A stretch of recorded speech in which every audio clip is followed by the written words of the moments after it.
Bonjour, c'est Ursule encore. On est le 21 décembre 2024.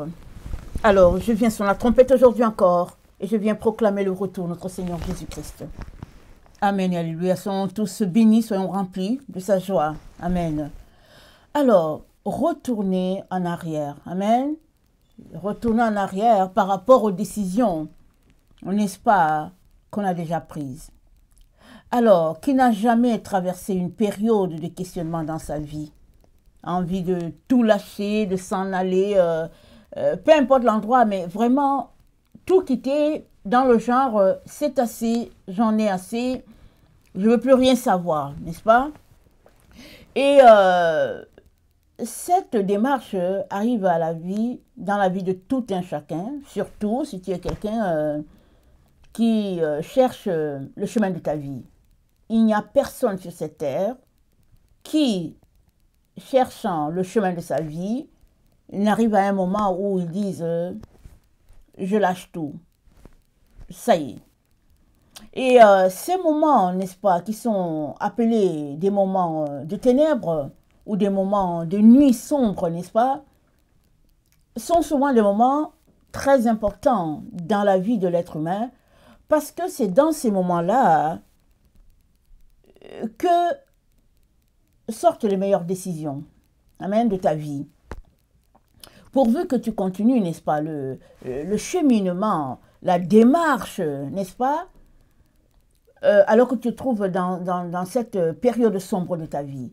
Et nous avons l'exemple dans Jean 21, l'exemple du disciple. Et quand on parle de ce texte, n'est-ce pas, on met très très souvent l'accent sur la pêche miraculeuse.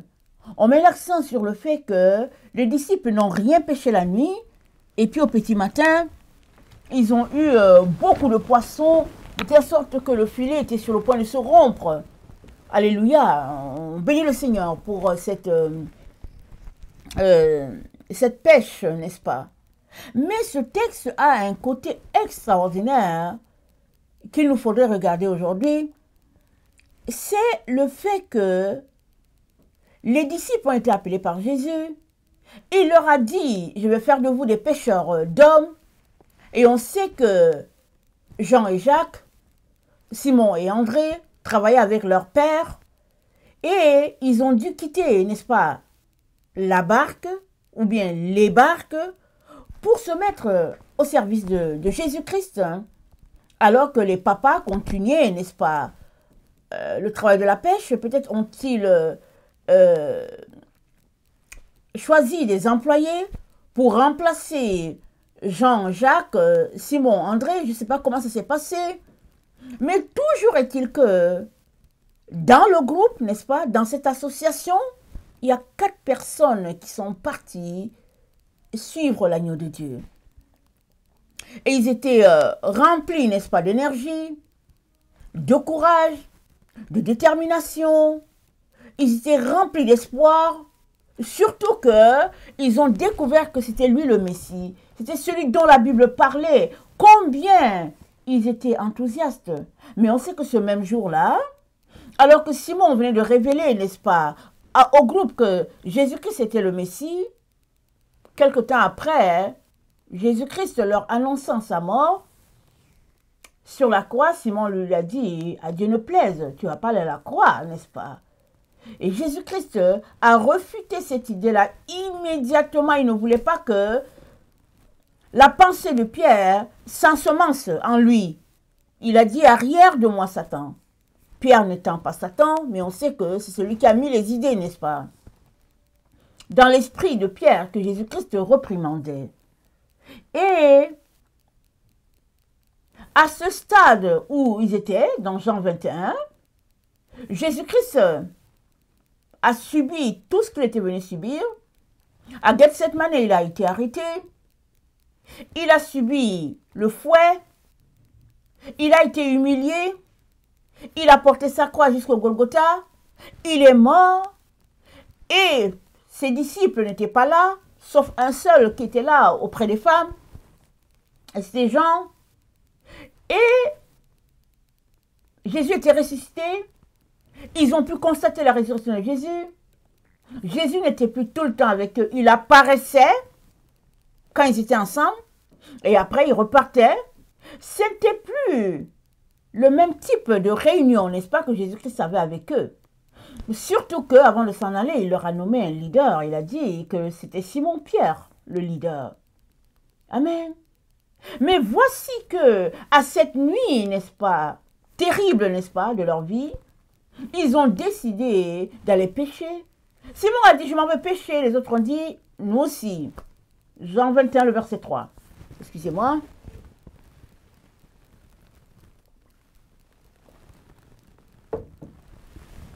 Les autres disent, nous aussi, on s'en va pêcher avec toi.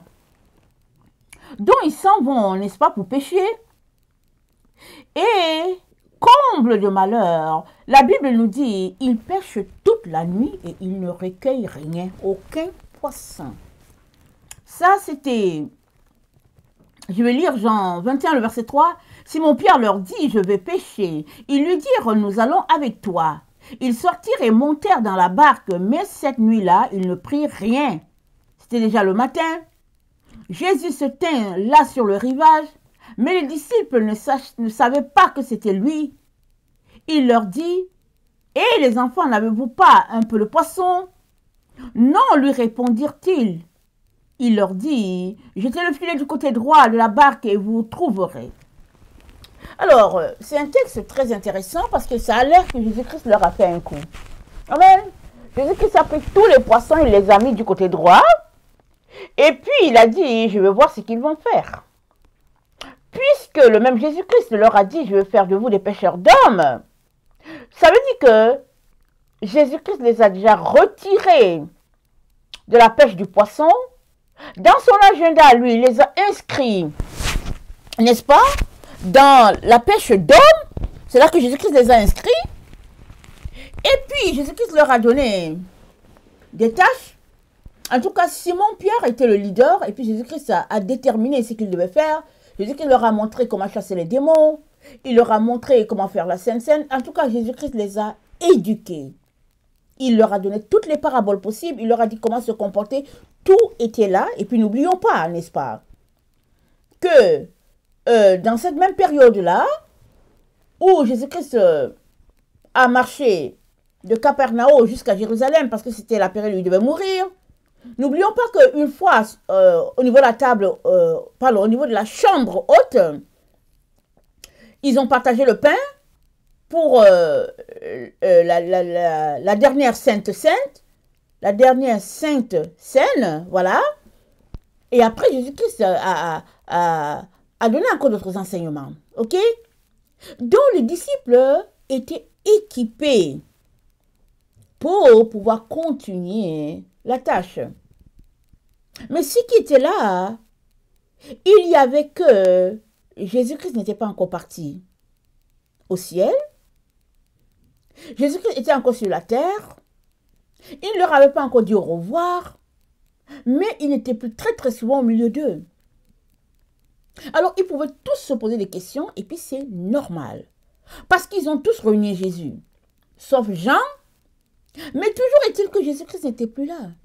La personne qui les a mis ensemble, qui les a attirés, qui a pris le collecteur d'impôts, il a fait de lui un pêcheur d'hommes, il a rassemblé les uns et les autres, et puis tout le monde était assemblé, n'est-ce pas, au nom de Jésus-Christ. Et ils avaient le vent en poupe, ils se disaient qu'ils allaient faire des choses extraordinaires. Mais voici qu'ils sont laissés à eux-mêmes. Et ils ne comprennent pas tout, n'est-ce pas? Un jour, Jésus est apparu. Il a dit à Thomas, mets la main ici, et puis arrête d'être incrédule. Et il est reparti. On ne sait pas combien de fois il a apparu, ou bien il apparaissait au milieu d'eux, mais les disciples étaient laissés à eux-mêmes.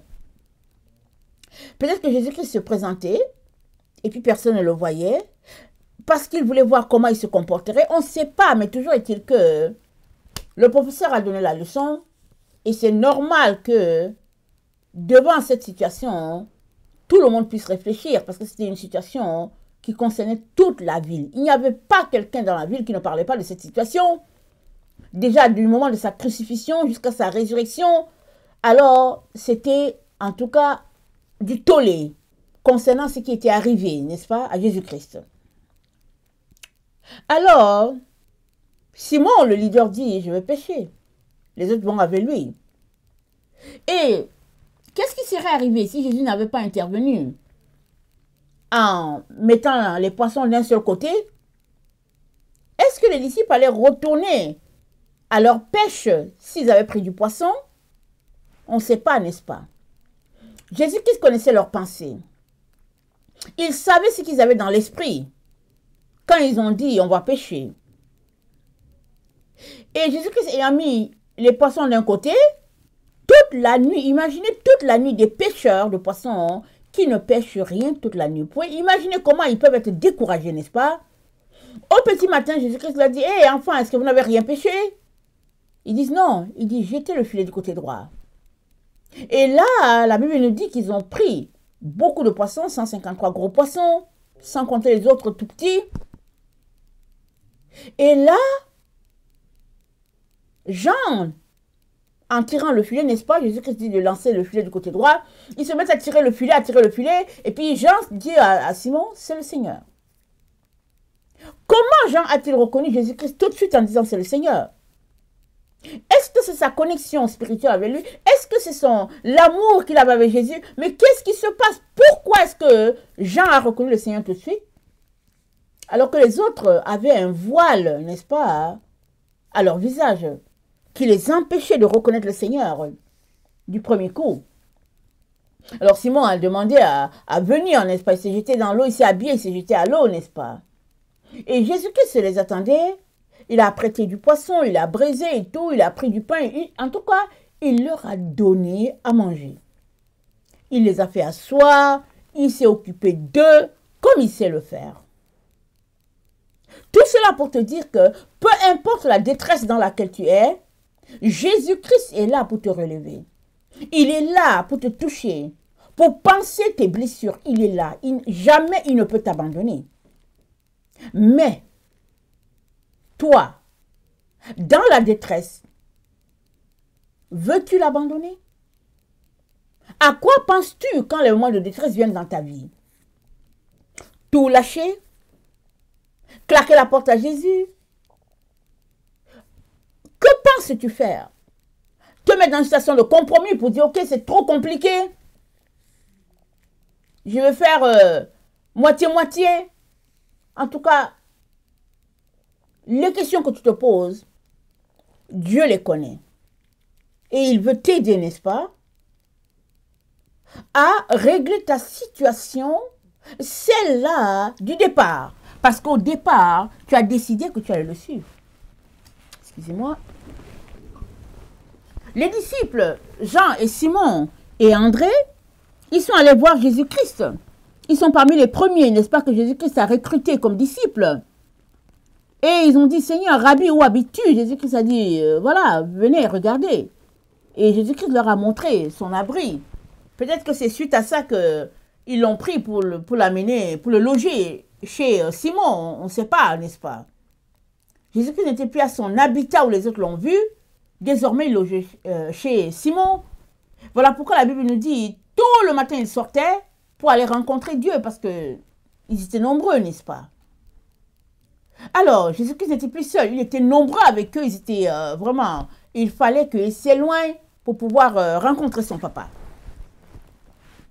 Mais toujours est-il que, peu importe la situation que tu traverses en ce moment, Dieu ne veut que te relever, te ramener à ta décision de départ d'avec lui, afin que tu fasses la part des choses.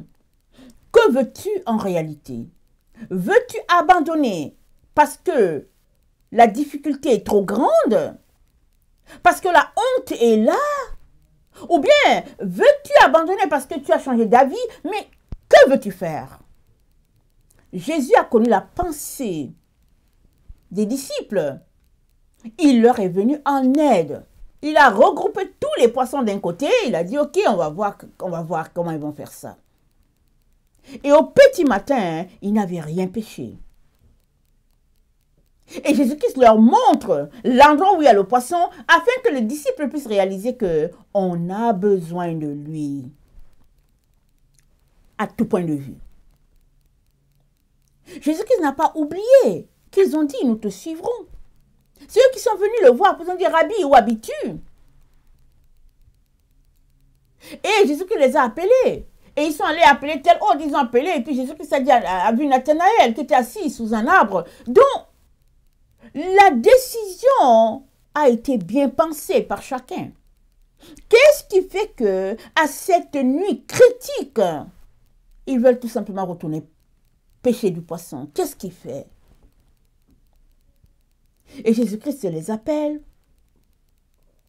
Au bord du rivage, il avait tout apprêté.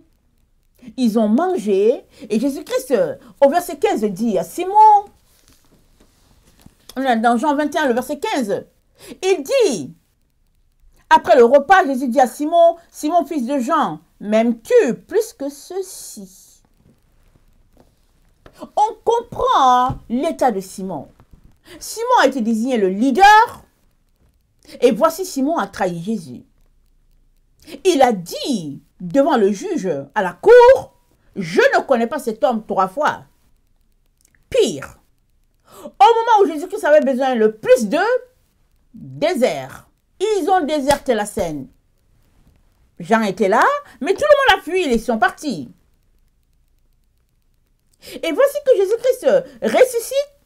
Jésus-Christ vient les voir, il apparaît, et il ne reste pas avec eux. On comprend que Simon peut se torturer. Il n'est jamais allé voir Jésus pour dire, Rabbi, pardonne-moi. Il ne l'a pas fait. Mais la Bible dit, il a pleuré amèrement. Il a pleuré et pleuré et pleuré. Parce que la demande de pardon s'exprime, n'est-ce pas, souvent dans notre état émotif. C'est là que le regret s'exprime. Donc, on ne peut pas dire Simon a ouvert la bouche, on peut pas dire Simon n'a pas ouvert la bouche pour demander pardon. Parce que souvent, le pardon, c'est un état qui s'exprime. Alors, Jésus-Christ sait que Simon s'est exprimé, n'est-ce pas? Dans son regret et amèrement.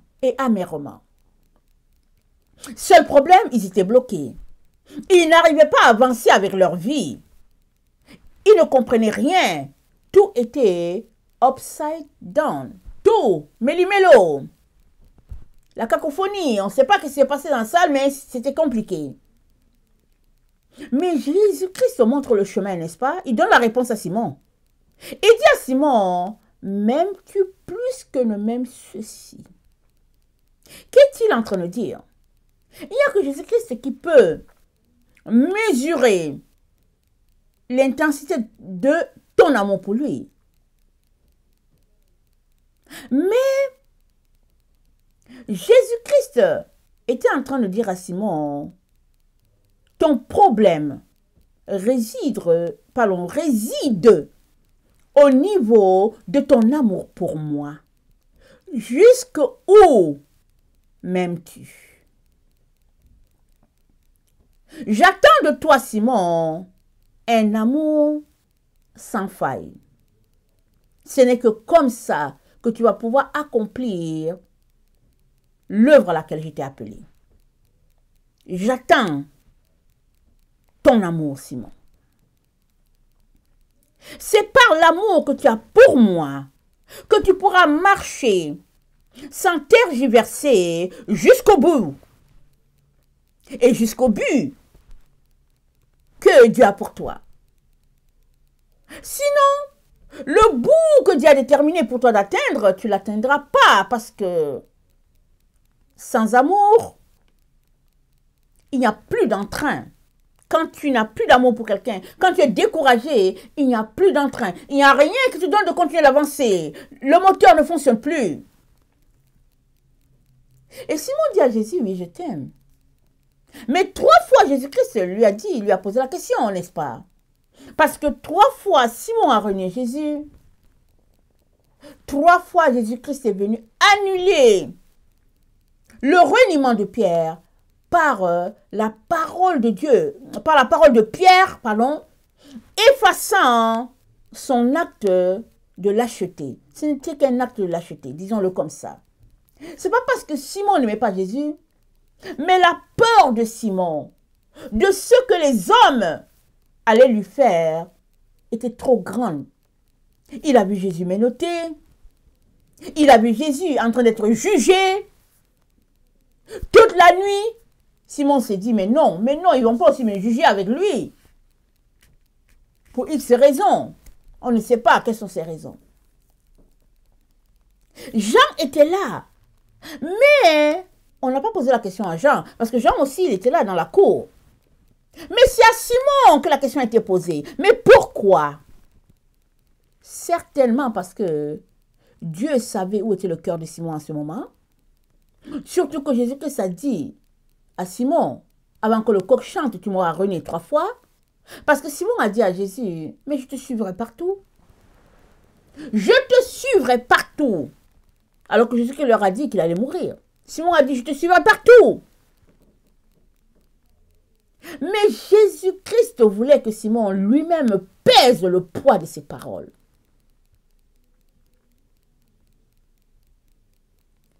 Et que Simon réalise, n'est-ce pas, l'état de son amour pour Jésus. Parce que tant et aussi longtemps que tu ne pèses pas ton cœur devant Dieu, tes paroles seront juste des paroles en l'air.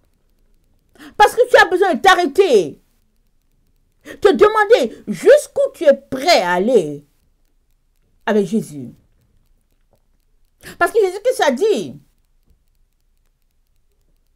si quelqu'un veut bâtir une maison, il est important qu'il s'arrête, qu'il mesure les coûts et qu'il essaie de voir s'il est capable de terminer la construction qu'il a commencée. Mais s'il se rend compte que c'est compliqué, c'est mieux de ne pas commencer, n'est-ce pas? Parce que les autres vont se moquer de toi en disant, hey, il a commencé à la maison, il n'a même pas pu finir parce qu'il n'avait pas de moyens, parce qu'il a mal évalué les coûts. Donc Jésus-Christ voulait que Simon puisse évaluer le poids de son amour, n'est-ce pas, ce jour-là. Et Simon a dit, oui, je t'aime, oui, je te suivais partout. Mais ton amour pour Jésus-Christ sera pesé dans l'épreuve. Jusqu'où es-tu prêt à aller alors que l'épreuve va se présenter? Parce que l'épreuve se présente toujours et toujours et toujours tant que tu es sur cette terre. Ton type d'épreuve, tu le sauras seulement quand tu seras devant l'épreuve. Que vas-tu faire là devant l'épreuve? Vas-tu renier ton Seigneur? Ou bien vas-tu, au fait, te tenir pour dire, je me tiens jusqu'au bout? Simon n'a pas pu se tenir jusqu'au bout. Il a dit, je ne le connais pas, 3 fois. Et là, à ce rivage, ce 21 janvier, là, à ce rivage, Jean 21 nous dit, Jésus-Christ est revenu sur le sujet. C'est ça notre Seigneur. Quand tu vis des moments de détresse, n'est-ce pas? Pour te guérir, il revient à l'endroit. Jésus est revenu à l'endroit. Il dit à Simon, mais est-ce que tu m'aimes? 3 fois. 3 fois, Simon a répondu, oui. Parce que cette fois-ci, ils étaient seuls à seuls. Il n'y avait plus cette pression, n'est-ce pas, des soldats, cette pression du juge, cette pression, au fait, je ne sais pas, de la foule. Jésus-Christ lui dit, Simon, m'aimes-tu? Alors qu'ils étaient juste en famille. Les disciples, Jésus et lui. Simon dit, oui, je t'aime. Jésus-Christ dit, paie mes brebis. Parce que si tu m'aimes, Simon, ce que j'attends de toi, c'est que tu t'occupes de ceux-ci. Ceux-là que je t'ai confiés, tes confrères, mais aussi les autres que j'ai prévus qui devront venir à toi. Je m'attends à ce que tu t'occupes d'eux et non que tu retournes pécher quand ça ne va pas. 3 fois, n'est-ce pas? Jésus lui pose la question. Et 3 fois, Jésus-Christ lui dit, pardon, 3 fois, Jésus-Christ pose la question à Simon. Et 3 fois, Simon dit, je t'aime. Et Jésus lui dit, paie mes brebis. Et il lui dit, le secret se trouve dans le Saint-Esprit, dans ta soumission au Saint-Esprit. Au verset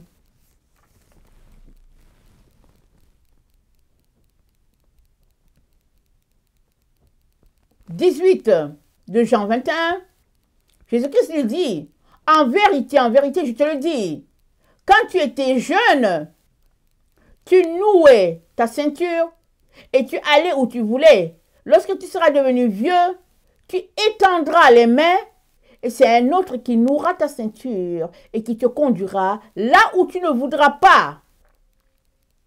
Jésus parlait ainsi pour indiquer de quelle mort Simon-Pierre devait glorifier Dieu. Et les écrits disent, pas notre Bible, mais d'autres écrits disent que Simon-Pierre est mort à Rome. On l'a cloué. Et Simon a dit, je ne mérite pas de mourir la tête vers le haut. Mettez-moi la tête vers le bas. Parce que je suis indigne. N'est-ce pas? Jésus-Christ est mort sur la croix, la tête bien droite. Il s'est tenu dans toutes les situations. Et Simon, il a dit à ceux-là qui l'ont cloué, mettez ma tête en bas. En bas. Donc on a cloué Simon, les pieds vers le haut, la tête vers le bas. On peut imaginer tout le traumatisme qu'il peut avoir vécu. Comment le sang a dû peut-être s'accumuler du côté du cerveau. On ne sait pas qu'est-ce qui s'est passé, n'est-ce pas? Mais toujours est-il que, à ce moment critique de sa vie, tout a défilé devant lui. Il s'est senti indigne, n'est-ce pas? Et il a demandé comment il devait mourir. J'en viens à l'amour de notre Dieu, n'est-ce pas? Alors que Jésus-Christ lui a dit, Simon, m'aimes-tu? 3 fois, Jésus avait déjà vu comment la marche de Simon avec Jésus-Christ changerait tout le caractère de Simon au point de faire de lui un homme humble, pesant sa condition lui-même. À ce moment où ils étaient, Simon ne pouvait pas savoir qu'est-ce qui lui arriverait. Il ne savait pas s'il allait se retrouver à Rome. Personne ne savait ce qui arriverait. De toutes les manières, le Saint-Esprit n'avait pas été donné. Mais quand le Saint-Esprit est venu, première guérison s'est opérée.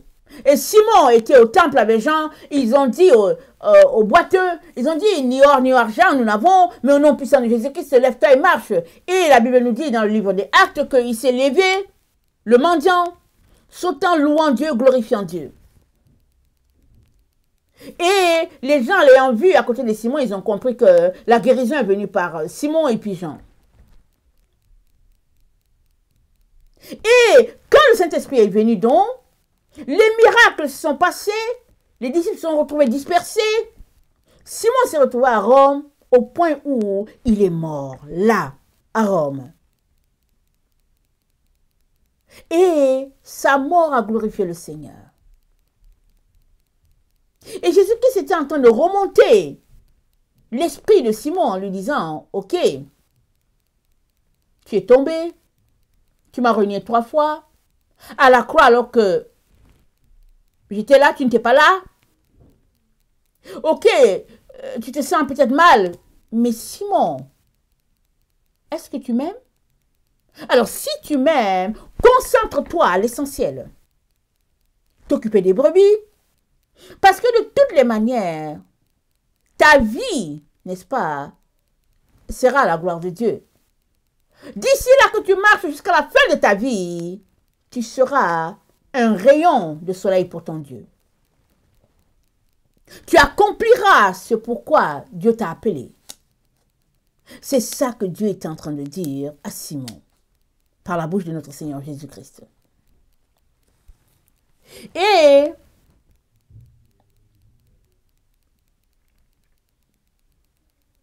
Jésus-Christ ne voulait pas que Simon reste centré sur ce qui s'est passé. Amen. La chose la plus importante dans ce qui s'est passé, c'était que Simon puisse effacer son reniement. Parce que souvent on ne le réalise pas, n'est-ce pas? On dit des paroles. Mais la Bible dit, par tes paroles, tu seras jugé. Par tes paroles, n'est-ce pas? Tu seras acquitté ou condamné. On ne le réalise pas. Mais les paroles de Simon, n'est-ce pas? Même si l'histoire est passée, ont résonné dans le monde spirituel, et c'est demeuré que Simon a renié son maître. C'est demeuré que le leader désigné a dit, je ne le connais pas. Ça, c'était la chose la plus importante, n'est-ce pas, dans ce qui s'est passé dans le passé de Simon, que Jésus-Christ a voulu corriger. Et il a dit à Simon, c'est ça le plus important. Deuxième point qui bloquait l'avancement de Simon, c'était le fait qu'il voulait savoir qu'est-ce qui arriverait à Jean. Puisque Jean n'a pas déserté. Jean était là à la croix. Il soutenait Marie. Et Jésus-Christ a dit à Simon, ne t'occupe pas de lui. Occupe-toi de toi seul. Ça ne te regarde pas ce qui arrivera à Jean. Ça ne te regarde pas. Concentre-toi sur ta propre vie, sur ta propre destinée. Règle ta situation devant Dieu. Excusez-moi.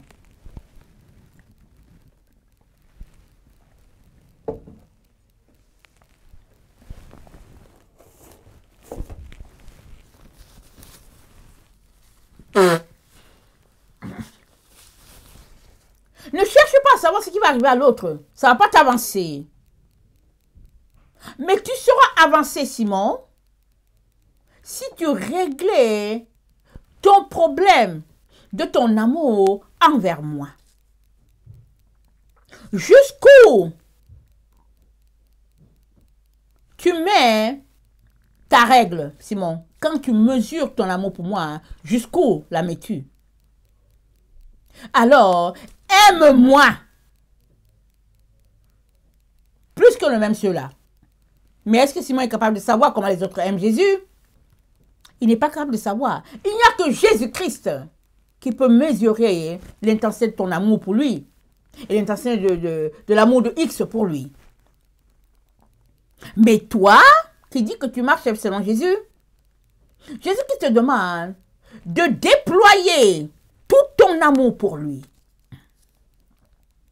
Puisque tu dis que tu aimes Jésus, toi qui m'écoutes, Jésus-Christ te dit, déploie ton amour pour lui. Sans t'occuper, n'est-ce pas, de ce que l'amour des autres est, sans t'occuper de ce que les autres pensent, les autres pensent ou ne pensent pas, peu importe ce qu'ils disent de toi, de ton amour, concentre-toi à régler l'état de ton amour pour ton Dieu.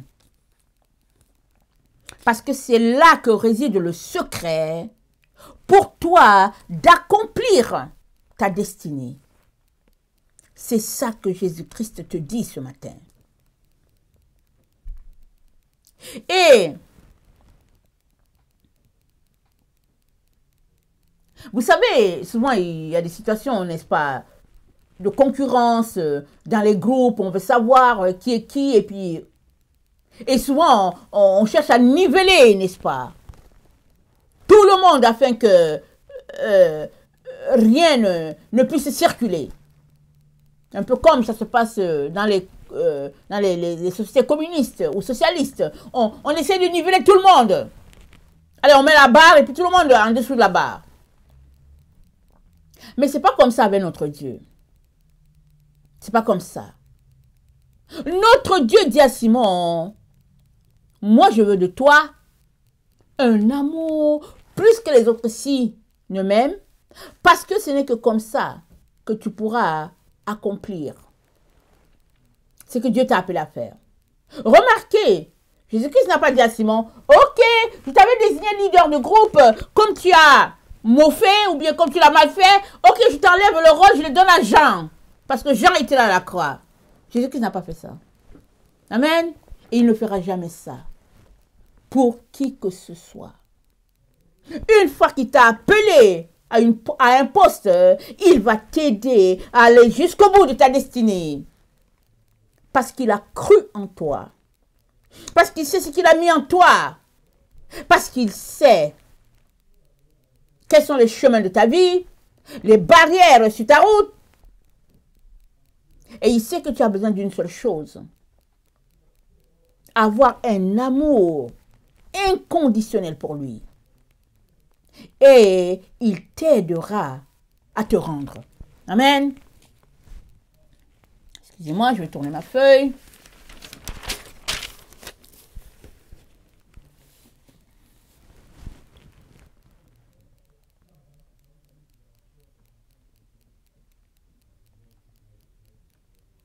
Peu importe la profondeur de ta détresse, Jésus-Christ est là pour t'aider à sortir de là. Jésus-Christ est là pour t'aider à sortir. Vous savez, il arrive des moments dans la vie souvent où on est complètement perdu. On ne comprend rien. On se dit, ça n'a pas d'allure. Ça n'a aucun sens tout ce qui se passe. Mais Dieu ne te laisse pas tomber pour autant. Alors, on a l'exemple, n'est-ce pas, très frappant de Daniel. Alors,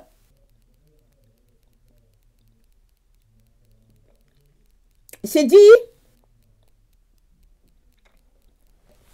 que le roi Darius a fait sortir un décret, n'est-ce pas, pour que quiconque n'adorait pas la statue, il serait mis à mort, n'est-ce pas? Et la Bible nous dit, dans Daniel 6, le verset 10, c'est dit, lorsque Daniel sut que le décret était écrit, il se retira dans sa maison où les fenêtres de la chambre supérieure étaient ouvertes dans la direction de Jérusalem. Et 3 fois le jour, il se mettait à genoux, il priait et louait son Dieu comme il le faisait auparavant. Voici le mot. Comme il le faisait auparavant, Daniel priait. Il ne s'est pas laissé perturber par quoi que ce soit. Et au verset 11, c'est dit, alors les hommes entrèrent tumultueusement. Et ils trouvèrent Daniel qui priait et invoquait son Dieu. Parce que il n'y avait que Dieu à ce moment-là qui pouvait sortir Daniel de là. Il n'y avait que Dieu. Alléluia. Daniel ne s'est pas laissé perturber. C'est dit, je répète,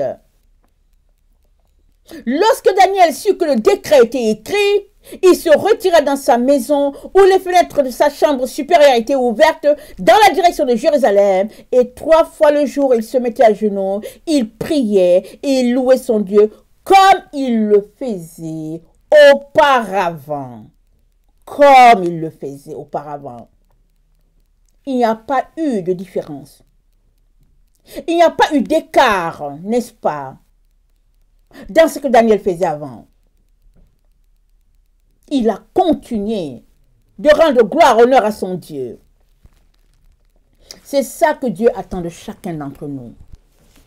Parce que c'est là que va résider, n'est-ce pas, la force, Seigneur, pardon, la force de ton choix pour le Seigneur. C'est là. Alors que tu ne te laisses pas perturber. C'est là. Et c'est ça que Dieu dit, n'est-ce pas, à Simon, par la bouche de Jésus.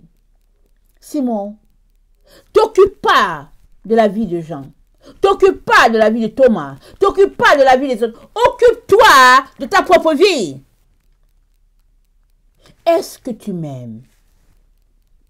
Et si tu m'aimes, Simon, alors tiens-toi à ton engagement. Prends le Saint-Esprit avec toi.